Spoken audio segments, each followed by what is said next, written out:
प्रेम न बाड़ी उपजे, प्रेम न हाट बिकाय।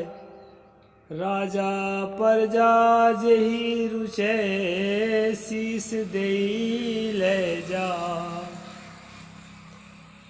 नमस्कार दोस्तों, मैं अविनाश दास रेशनल कबीर यूट्यूब चैनल में आप सबका हार्दिक स्वागत करता हूं। साथियों, चैनल को सब्सक्राइब ना किए हों, सब्सक्राइब जरूर करें। अपने सभी साथियों तक, सभी ग्रुपों तक पहुंचाएं और लाइक करें, कमेंट करें। मित्रों, मैं यह वीडियो बना रहा हूं अभी तत्कालीन घटनाओं के आधार पर। सिसोदिया राजवंश जो अपने आप को राजा राम के वंशज मानते हैं, वही राजा राम, अयोध्या के राजा राम, सीतापति राम। साथियों, और यह भी मानते हैं कि हम श्री राम के आदर्शों पर चलते हैं। इस बात को मैं मानने को तैयार नहीं हूं दोस्तों कि कोई आदमी किसी के आदर्शों पर चल सके। हर आदमी के जीवन में अच्छे और बुरे दो तरह की बातें होती है। यह तो रामचरितमानस में तुलसी ने भी स्वीकार किया है। जड़ चेतन गुण दोष में विश्व कीन्ह करतार, संत हंस गण गुण गहि पे परिहरि बारी विकार। हंस जो होते हैं, संत जो होते हैं, वो सत्य को और सार को ग्रहण कर लेते हैं। और जिस तरह हंस पानी को छोड़कर दूध को ग्रहण करता है, एक कहावत है, उसी प्रकार जो समझदार होता है, जो ज्ञानी होता है, वो सही चीज को ग्रहण कर लेता है। लेकिन इसका दूसरा भी पहलू है दोस्तों। कहा गया है ना कि कछुआ जोंक को अगर गाय के स्तन पर पकड़ा दिया जाए तो दूध को नहीं पिएगा, वो खून को पिएगा। और गाय के बछड़ा को यदि गाय के स्तन पर पकड़ा दिया जाए तो खून को नहीं पिएगा, दूध को पिएगा। इसको क्या चाहिए, वो ग्रहण कर लेता है। और कहीं से भी ग्रहण कर लेता है, कहीं से नहीं, अपने से पैदा कर लेता है। यह बात मैं इसलिए कह रहा हूं कि अभी जिनका विवाद चल रहा है, भारत के महान बहादुर शूरवीर राणा सांगा, वो सिसोदिया राजवंश के माने जाते हैं। सिसोदिया राजवंश जो कि श्री राम का आदर्श पर चलने वाले और श्री राम को अपना आदर्श मानने वाले माने जाते हैं। साथियों, श्री राम के जीवन में अच्छे बुरे बहुत सारी बातें हैं। अच्छी बातों को उनके फॉलोअर्स उनकी बात मानते हैं और बुरी बातों को मिलावट मानते हैं। और साथियों, जो उनके विपक्षी हैं, उनके बुरी बातों को ही उनकी बात मानते हैं और अच्छी बातों को मिलावट मानते हैं। लेकिन एक तीसरा वर्ग है जिसमें मैं भी आता हूं, जो निष्पक्ष समीक्षा करते हैं। वो यह जानते हैं कि हर आदमी के जीवन में अच्छी बुरी बातें होती है। मन है कब कैसा हो जाए, और जैसा मन होगा वैसा काम हो जाता है। बहुत ज़्यादा सचेत और बहुत ज़्यादा सावधान जो गहरे साधक हैं, वही रह पाते हैं। सदगुरु कबीर रह पाते हैं, बुद्ध रह पाते हैं, महावीर रह पाते हैं, नानक रह पाते हैं, जो साधक हैं। राजनीति में रहकर तो ऐसा संभव भी नहीं है कि साम दाम दंड भेद का सहारा ना ले और राजनीति करके चले जाए। इसलिए साथियों, उनकी बुरी बातों को भी हम बुरा नहीं मानते, क्योंकि एक राजनीतिक व्यक्ति में वो सब होता है, स्वाभाविक है। मैं एक विशेष बात को लेकर ही वीडियो बना रहा हूँ कि राणा सांगा जी बाबर को बुलाए कि नहीं बुलाए वो तो अलग बात है, लेकिन जब वो गद्दी पे 1509 ईस्वी सन जब वो गद्दी पे बैठे हैं, उसके पहले क्या हुआ आप जानते हैं। अयोध्या कांड में राम की सबसे ज़्यादा प्रसिद्धि उनके बन जाने के कारण है। कहानी काल्पनिक है कि कहानी वास्तविक घटना है, इस बात को मत जाइए। कहानी कह क्या रही है, राम राज्य को भरत के लिए छोड़ रहे हैं, अब भरत राज को राम को सौंप रहे हैं। आपस में कंपटीशन हो रही है भाई भाई में कि नहीं तुम राजा बनो कि आप बन जाइए राजा, मुझे राजागिरी नहीं चाहिए। इसी आदर्श से राम प्रसिद्ध हुए कथा के अनुसार। लेकिन साथियों 1509 में महान वीर राणा सांगा, जिस उस समय उनका नाम संग्राम सिंह था, उनके दो बड़े भाई राणा रायमल के पुत्र थे 3, पृथ्वीराज, जयमल और संग्राम सिंह। जो पृथ्वीराज और जयमल थे उस समय के राजतंत्र के रीत के अनुसार तो पृथ्वीराज ही बड़े भाई होने के नाते राजगद्दी के अधिकारी थे। लेकिन मेवाड़ के राज में तीनों भाई में विवाद हुआ और लड़ाई हुई। पृथ्वीराज को और जयमल को परास्त करके और छोटा भाई राणा सांगा जो है संग्राम सिंह 1509 में गद्दी पर बैठ गए, मेवाड़ की गद्दी। इतिहास है दोस्तों।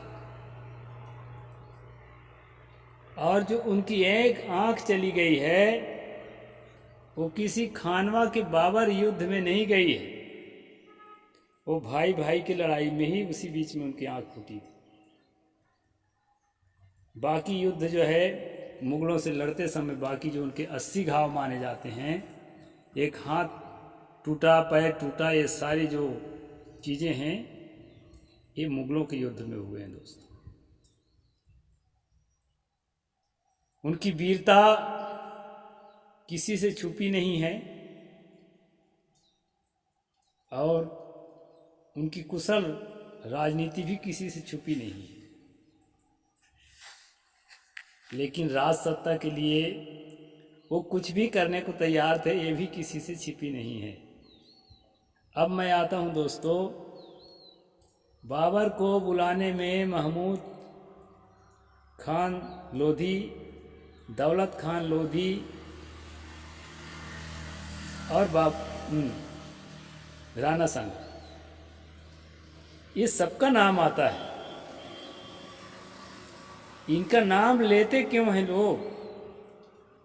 उनके पास कुछ न कुछ तथ्य होता है, कुछ न कुछ प्रमाण होता है, तब नाम लेते हैं।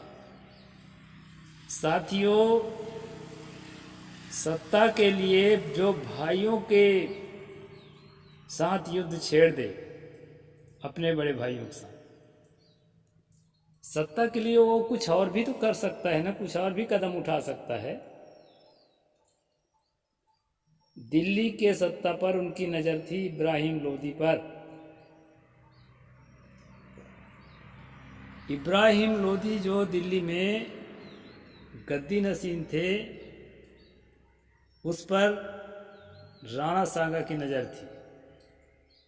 और कहीं ना कहीं कितना भी बड़ा लड़ाका हो, हार की डर सबको होती है। हालांकि चिटपुट लड़ाई उसने इब्राहिम से जीता भी था, फिर भी डर होता है दोस्तों। कभी भी जो है ना, आग को, दुश्मन को कम करके नहीं आंका जाता। इसलिए रणनीति के तहत यदि उन्होंने बाबर को बुलाया, वो जानते थे तैमूर खानदान का बाबर, और उसकी माँ भी कहा जाता है कि चंगेज खां की बेटी थी, तो तैमूर के और चंगेज खां के लक्षण को आप देख ही रहे हैं। लड़ाई जीतो, संपत्ति खजाना हड़पो और चलते बनो। वो ठहर कर राज करने वाले लोग नहीं थे। यही अनुमान, ये मैं अपनी ओर से नहीं कह रहा हूं, ये डिस्कवरी ऑफ इंडिया में भी ये बात लिखा है। यही अनुमान जो है राणा सांगा ने लगाया कि बाबर को बुलाया जाए और वो पंजाब दिल्ली की तरफ से आक्रमण करें, आगरा की तरफ से हम आक्रमण करें। इब्राहिम लोदी का खेल खत्म हो जाए। लेकिन दोस्तों, सभासदों ने, उनके सलाहकारों ने ये सलाह दिया। राणा सांगा में बहुत बड़ी उदारता थी, सलाहकारों को महत्व देते थे, अपने लोगों से प्रेम करते थे। उन्होंने सलाह दिया कि बाबर को तवज्जो देना अच्छा नहीं है, क्योंकि फरगना से दर दर भटकता हुआ बाबर तब तक काबुल में काबिज हो चुका था। अब काबुल में ही दूत भेजने का संकेत मिलता है। दौलत खान लोधी का दूत भी जो है काबुल ही गया था, और सूत्रों के अनुसार राणा सांगा का दूत भी काबुल ही गया था। तो साथियों, वो एक कुशल राजनीतिक व्यक्ति माने जा सकते हैं राणा सांगा। लेकिन इब्राहिम लोदी जो अफगान था, वो कुशल राजनीतिक व्यक्ति नहीं माने जा सकते, क्योंकि जब से गद्दी में बैठे तब से ना बेटा से उनके बनती थी, ना चाचा से बनती थी। महमूद खान उसका बेटा था, और दोस्तों दौलत खान जो है उसका चाचा था। सबको अलग अलग छोटे छोटे इलाकों में जो है, सूबे में जो है दिया हुआ था जिम्मेदारी, और उन पर हावी होकर रहना चाहते थे। मैंने शुरू में साखी बोला, प्रेम न बाड़ी उपजे, प्रेम न हाट बिकाए, राजा प्रजा जेहि शीश दे ले जाए। इस वीडियो से एक बहुत बड़ी प्रेरणा मिलेगी दोस्तों, इस कथा से ध्यान में रखना। अपने परिवार में, अपने सभासदों में, अपने स्टाफ में जो अन्य लोगों को महत्व देता है, भले ही राणा सांगा खानवा के युद्ध हारने के बाद कुछ दिनों में उनकी मृत्यु हो गई, कुछ लोग कहते हैं जहर दिया गया, जो भी हो, लेकिन उनकी मृत्यु हो गई, बहुत घाव खा चुके थे। लेकिन राणा सांगा में और इब्राहिम लोदी में यही धरती आसमान का अंतर है दोस्तों, कि उसने अपने सभासदों का बात मान करके दिल्ली में जब बाबर आक्रमण किया तो उसको मदद नहीं किया। कालपी में, बयाना में मैं कब्जा नहीं करूंगा, इस तरह से जो है बाबर ने एग्रीमेंट किया था, ये भी सूत्रों से पता चलता है। इसके बावजूद भी बयाना में, कालपी में जब आक्रमण किया, यह कहकर कि राणा सांगा ने हमको धोखा दिया है, तो इनके इलाके में हम आक्रमण करेंगे, इसको छोड़ेंगे नहीं। वहाँ पर राणा सांगा ने जब कहा कि ये जो है वादा खिलाफी कर रहा है, इससे पता तो चलता है दोस्तों, दोनों के बीच में कोई न कोई संबंध था। कोई संबंध था ही नहीं, ऐसा नहीं कहा जा सकता। और राजे रजवाड़े में ऐसा होता था, इसमें कोई धार्मिक मुद्दा नहीं है। राजे रजवाड़ों में ऐसा होता था प्राचीन काल में। दुश्मन से दुश्मन जो है उसके साथ भी संधि कर, आज भी होता है, अलायंस करते हैं नेता लोग। तो देखिए ना जी, धुर विरोधी हैं वो अलायंस कर लेते हैं, और जिससे अलायंस किए हुए रहते हैं 4 दिन बाद उसी धुर विरोधी हो जाते हैं। ऐसा राजनीति में चलता आया है। तो मैं ये कह रहा था कि इब्राहिम लोदी के ख़त्म होने का कारण क्या है। प्रेम का अभाव। जो अपने लोगों से, अपने बेटा से, अपने चाचा से, अपने लोगों से प्रेम नहीं करता, दूसरे से क्या प्रेम करेगा। प्रेम के अभाव के कारण उसको देसी शासक कोई साथ नहीं दिया, और वो तो खुद ही देसी नहीं था, अफगान था। देसी तो छोड़ दीजिए, उसके घर के बच्चे और उसके घर के जो चाचा और उसके घर के भतीजा जो अपने लोगों भी साथ नहीं दिया। और दूसरी बात, उसको अपने ताकत का अहंकार था कि मैं इतना बड़ा फौज है मेरे पास। लेकिन दोस्तों, मुट्ठी भर फौज लेकर के बाबर आया और वो विज्ञान को मानने वाला था। उसके पास जो है गन पाउडर था, बारूद था। जब तक ये बारूद को जानते भी नहीं थे, भारत में सदा से अंधविश्वास को बढ़ावा देते आए हैं आप लोग, विज्ञान को महत्व नहीं देते हैं। और विज्ञान को महत्व नहीं देने के कारण ही सारे राजपूत और सारे इब्राहिम लोदी इत्यादि सबको विज्ञान को महत्व देने वाला बाबर, जो बारूद का उपयोग करके, बारूद विज्ञान के देन है, और सबको हरा के देश में पीढ़ी दर पीढ़ी शासन किया। तो विज्ञान को महत्व देना एक बात, और अपने लोगों में प्रेम को महत्व देना ये भी बहुत बड़ी बात है दोस्तों। हार जीत अपनी जगह पर है। बाबर अपने बेटा हुमायूं को बाबरनामा में पढ़ेंगे कितना प्यार करता है अपने बच्चे से, अपने परिवार के लोगों से, अपने लड़ाके सैनिकों से। उसके सफलता के ये भी एक कारण है। अच्छी चीज़ को हम किसी से भी ग्रहण कर सकते हैं, और बुरी चीज़ को अपने पास से भी हम त्याग सकते हैं। अपने लोगों से प्रेम करना, अपने हितैषी से प्रेम करना, ये राजनीतिक सफलता का भी कारण है। और जिसका पूरे कण कण से, पूरे घट घट से, पूरे संसार से प्यार हो जाए, जानते हैं वो कौन होता है? पिता हर बच्चे से प्रेम कर सकता है, लेकिन हर बच्चा पिता से प्रेम करेगा कि नहीं करेगा ये तय नहीं। वही पिता है दोस्तों, जो हर एक से प्यार करता है। ईसाई समुदाय में अपने लीडर को, अपने गुरु को इसलिए फादर कहते हैं, उस पर सबका भरोसा रहता है। तो ये आध्यात्मिक उन्नति के लिए भी प्रेम जो है एक साधन है, और भौतिक उन्नति के लिए भौतिक प्रेम साधन है। प्रेम के दो रूप, इश्क मजाजी और इश्क हकीकी, इसको सूफियों ने कहा है। इश्क मजाजी जो है संसार का प्रेम, उसका भी अपना महत्व है। और इश्क हकीकी जो है आत्मज्ञान, और जब आत्मज्ञान हो जाता है तो कोई पराया नहीं रह जाता, फिर सबसे प्रेम होता है। पूरी तरह से वो समाज के लिए, नैतिकता के लिए और परोपकार के लिए अपने आप को अर्पित कर देता है। वो प्रेम की पराकाष्ठा है।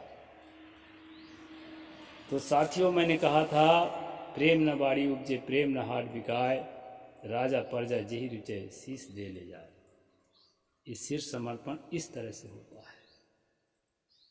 कुछ राजनीतिक मुद्दों को मैंने उदाहरण के रूप में लिया है।